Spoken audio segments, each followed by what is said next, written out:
안녕하십니까.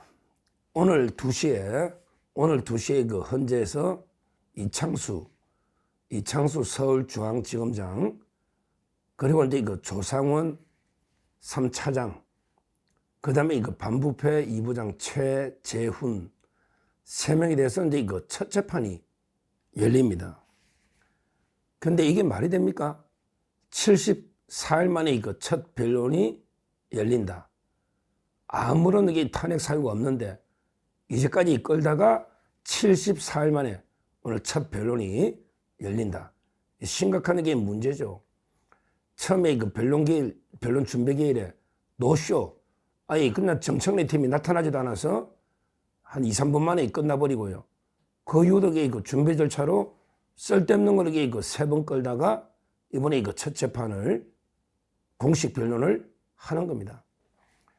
이 재판이 중요한 거는 이제 수사 기록을요, 송부를 해달라, 이렇게 국회 측의 요구를 받아서 헌재에서 이제 일부 수사 기록을 보내달라, 이렇게 요청을 했거든요. 그런데 서울 고검에서 지금 수사 중인 사건이다. 이게 공개가 되면 상당히 수사에 지장도 있고 당사자의 명예에 문제가 있다. 이래서 이제 고검에서 수사 기록을 이제 송부해 줄 수가 없다. 이렇게 했습니다. 이게 아주 중요한 쟁점이 될 겁니다. 만약에 이게 그대로 이제 확정이 돼버리면 이제 법대로 헌재가 바뀌는 거예요. 원래 헌재법 32조에 보면 재판이나 소추, 수사 중인 거는 이제 기록을 송부할 수 없다. 분명하게 되어 있습니다. 근데요, 헌재법 시행 규칙에 가보면 이게 원본이 불가능할 때는 등본도 가능하다. 이렇게 되어 있거든요.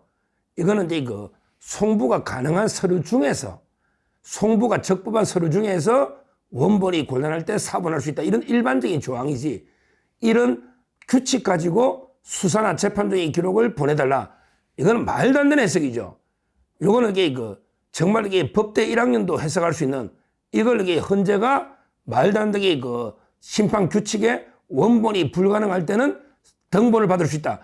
이 조문 가지고 수사 기록을 넘겨달라. 이제까지 이런 불법을 박근혜 대통령과 윤석열 대통령 탄핵까지 저지른 겁니다. 이거는 두고두고 명백한 불법이에요. 근데 이번에 서울 고검에서는 수사 기록을 안 줬거든요. 줄 이유가 없죠. 그러면 이게 그냥 어떻게 될지, 이걸 헌재가 어떻게 판단할지, 이게 선례가 되면 최초로 이제까지 모든 불법 관행이 바뀌기 때문에 오늘 오후 2시에 그 부분을 중요하게 살펴봐야 되고요. 결과는 당연히 기각되는 거는 분명한데 이것도 몇 대 몇인지를 봐야 돼요. 왜 그러냐면 이창수나 검사들이 무슨 잘못이 있나요? 오히려 이제 문재인 때부터 전임자들이 도이치 못해서 계속 지연하고 눈치 보고 안 온 걸 이창수 검사장은 소신껏 모든 증거를 종합해서, 그리고 이제 레더팀까지 만들어서 소신껏 무혐의를 결정한 거예요. 그리고 이제 거기에 대해서 불복해가지고 고검의 항고 중에 있잖아요. 아니, 검사가 소신껏 결정한 게 탄핵 사유가 됩니까? 이게 만약에 8대 0으로 기각 안 되면 헌재 문 닫아야 된다. 이게 이진숙 방통위원장처럼 4대 4다. 이러면 이게 헌법재판소 문 닫아야 된단 말이에요. 아마 우리법 3인조, 문영배, 이미선, 정계선도 난감할 겁니다. 야, 이걸 탄핵을 인용하려니까 이게 말도 안 되고, 또 탄핵 기각하려니까 이게 민주당한테 체면이 안 서고, 우리법 3인조도 난감할 거예요. 이창수 검사장이나 이제 세 분은 기각은 이게 분명한데 몇 대 몇인가, 이것도 우리가 관심 있게 봐야 됩니다. 자, 그러면 이제 만에 하나 이제 이창수 검사장이 복귀한다. 저는 곧 100% 복귀한다면 시간의 문제죠. 복귀하면 이게 어떤 수사를 하느냐. 바로 이제 제일 급한 거는 민주당의 돈봉투 의원들 있잖아. 11명이죠. 돈봉투 의원을 빨리 기소해야 된다. 최재훈 반부패 2부장이 담당이거든요. 민주당의 돈봉투 의원 11명 빨리 기소해야 되고요. 그 다음에 중앙지검의 사건 중에 김명수 대법원장, 이거 빨리 처리해야 됩니다. 김명수 대법원장 사건 등에 빨리 기소를 해야 된다. 그리고 이제 오늘 속보로요. 오늘 속보는 이제 이거 창원지검에서 뭐 명태균과 관련해서 이제 이거 윤석열 대통령 김건희 여사 이거를 이게 중앙으로 이송했다 이런 속보가 뜨는데 이런 부분도 이거 신속하게 처리해야 된다. 솔직히 뭐 명태균하고 공석이 아무 실체가 없는 이야기니까 오래 끌 필요 없이 증거에 따라 그냥 뭐 저는 무혐의로 이게 종결하면 되지 않나 이렇게 보고 있습니다. 자, 앞으로요. 중요한 거는 이제 제가 이번 동영상에서 가장 그 핵심적으로 말씀드리고 싶은 거는요. 앞으로 이제 그 검찰은요. 결국 심우정, 박세현, 최전에게 그 무너진 것 같아요. 지금 심우정 총장, 그 다음에 그 박세현 서울고검장이 특수본을 만들어서 말도 안 되는 게 그 무리한 수사, 내란 수사권도 없으면서 그 520명을 수사해서 기소하는 이런 이제 불법 수사를 자행하고 있다. 이 문제가 있고요.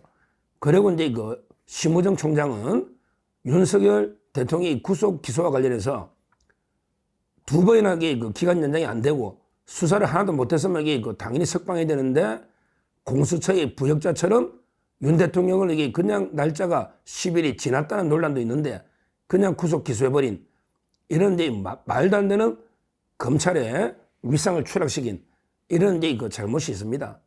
앞으로 이제 그 심우정, 박세현, 최전에게 저는 이미 그 신뢰를 상실했다 이렇게 보고요. 뭐 윤석열 대통령이 복귀한다. 그러면요. 아마 이제 그 검찰이 체제 개편이 있을 것 같아요.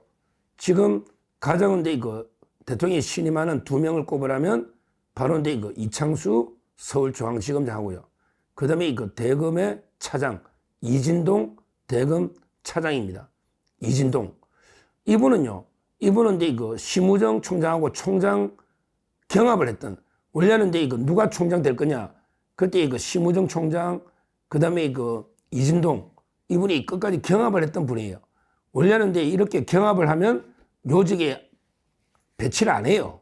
근데 윤석열 대통령이 심우정 총장하고 이제 그 끝까지 경합했던 이진동, 그때 대구 고검장이죠. 이진동을 대검의 차장에 임명했다. 이 말은 이제 그 심우정을 좀 견제하겠다. 이런 이제 그 깊은 뜻이 있다. 이렇게 봐야 되거든요. 심우정은 이제 26기고 이진동은 저하고 동기입니다. 28기인데 실제 그 특수수사 거기는 이제 그 공인 인정 벨트, 블루 벨트 그 정도로 그 자금 추적에 유명한 게 특수통 검사입니다. 이진동 검사. 지금도 그 윤석열 대통령의 신임이 아주 두텁다. 이래 봅니다. 윤석열 대통령 이번에 그 탄핵 기각돼서 복귀하면 검찰이 대개편이 있다. 이미 심우정은 대통령을 임명한 대통령이 임명해 주는데 대통령을 불법으로 구속 기소한 말도 안 되는 거죠. 이런 경우는 임기를 저는 뭐 보장해 줄 이유도 없지만 본인 스스로 이제 이거 물러나야 된다. 이렇게 보고 있습니다. 그러면 이제 그 이진동 대검 차장으로 가는 거죠. 그리고 이제 그 이창수 검사장이 아마 상당히 그 넘버 2, 원래 중앙지검장이 넘버 2입니다. 앞으로 검찰은 크게 그 이진동, 그 다음에 그 이창수 체제로 가는 게 아닌가 이렇게 예상이 되고 아마 그렇게 될 겁니다. 실제 그 박세현 이자는 그 근거도 없이 특수보이라는 임의 조직을 만들어서 계엄 직후부터 그 무자비한 불법 수사를 관할 것도 없는 인권도 침해되고요. 그래서 요즘 그 김용현 장관부터 여인영 국가인권위원회의 그 인권 침해를 청원했지 않습니까? 이 박세현 이자는 그 한동훈의 고등학교 대학 후배인데 심각한 불법을 저질렀고 이걸 그 특수본 조직을 만들고 기소한 총책임은 이제 그 심우정 검찰총장이 있다. 따라서 이제 그 2명은 불법의 공범이다. 이미 그 검찰과 그다음에 국민의 신뢰를 잃어버렸다. 이렇게 보기 때문에 오늘 재판이 상당히 중요하다. 이렇게 말씀드리고요. 결론적으로 이제 오늘 2시에 재판은 이제 그 만시지탄 아무것도 아닌 걸 이게 그 74일 오늘 이게 종결은 될지 이제 지켜봐야 되지만 뭐 더 끌 이유가 없어요. 지금 이제 멍청내 그 국회팀에서는 뭐 이창수를 갖다가 직접 신문하자. 그걸 왜 직접 신문합니까? 이창수를 직접 뭐 헌재 불러서 신문하자. 이런 데 말도 안 되는 왜 증거가 없으니까 수사기록도 안 주고 이런 이제 주장을 하고 있는데요. 당사자를 이렇게 강제로 세울 수는 없는 겁니다. 그런 말도 안 돼요. 오늘 종결하고요. 저는 신속하게 그 변론 선고기를 잡아야 된다. 이렇게 보고 크게 우리가 의미 있게 봐야 될 거는 첫째, 수사 기록을 이제 그 검찰이 안 준 거는 처음입니다. 헌재가 달라는데 안 준 건 처음이다. 이게 적법입니다. 이게 과연 그대로 인정될지, 헌재가 계속 달라고 할지, 아니면 이게 헌재도 법대로 그대로 꼬리 내릴지, 이게 첫째 오늘 중요한 관전 포인트고요. 그 다음에 두 번째 중요한 거는 이제 이거 기각은 확실한데 과연 이게 몇 대 몇일지, 8대 0일지, 아니면 이게 이진숙 때처럼 4대 4일지, 이것도 이게 중요한 의미다. 헌재의 공정성. 이걸 두 번째로 말씀드리고요. 그 다음에 세 번째, 이창수 검사장이 복귀하면 해야 될 일은 돈봉투 의원들에게 빨리 기소하고, 그 다음에 김명수 대법원장도 기소하고요. 그 다음에 오늘 속보르게 윤석열 대통령 명태균 공천계 저쪽 창원에서 보낸 거, 이런 것도 신속 종결 처리해야 된다. 무혐의로. 이런 게 과제다. 이렇게 말씀드리고요. 마지막 네 번째로 앞으로 이제 이미 심우정 박세현 체제는 끝났다. 앞으로는 이진동 대검 차장과 그 다음에 이창수 서울중앙지검장 이렇게 넘버2로 검찰이 대개편이 있고, 그래야만 국민의 신뢰를 회복할 수 있다. 이미 심우정 총장은 국민의 신뢰를 상실했고, 그 다음에 박세현은 불법 수사로 오히려 수사를 받아야 될 이런 게 대상자다. 이 네 가지가 중요한 관전 포인트니까 오늘 오후에 한번 재판 지켜보시면 되겠습니다. 감사합니다.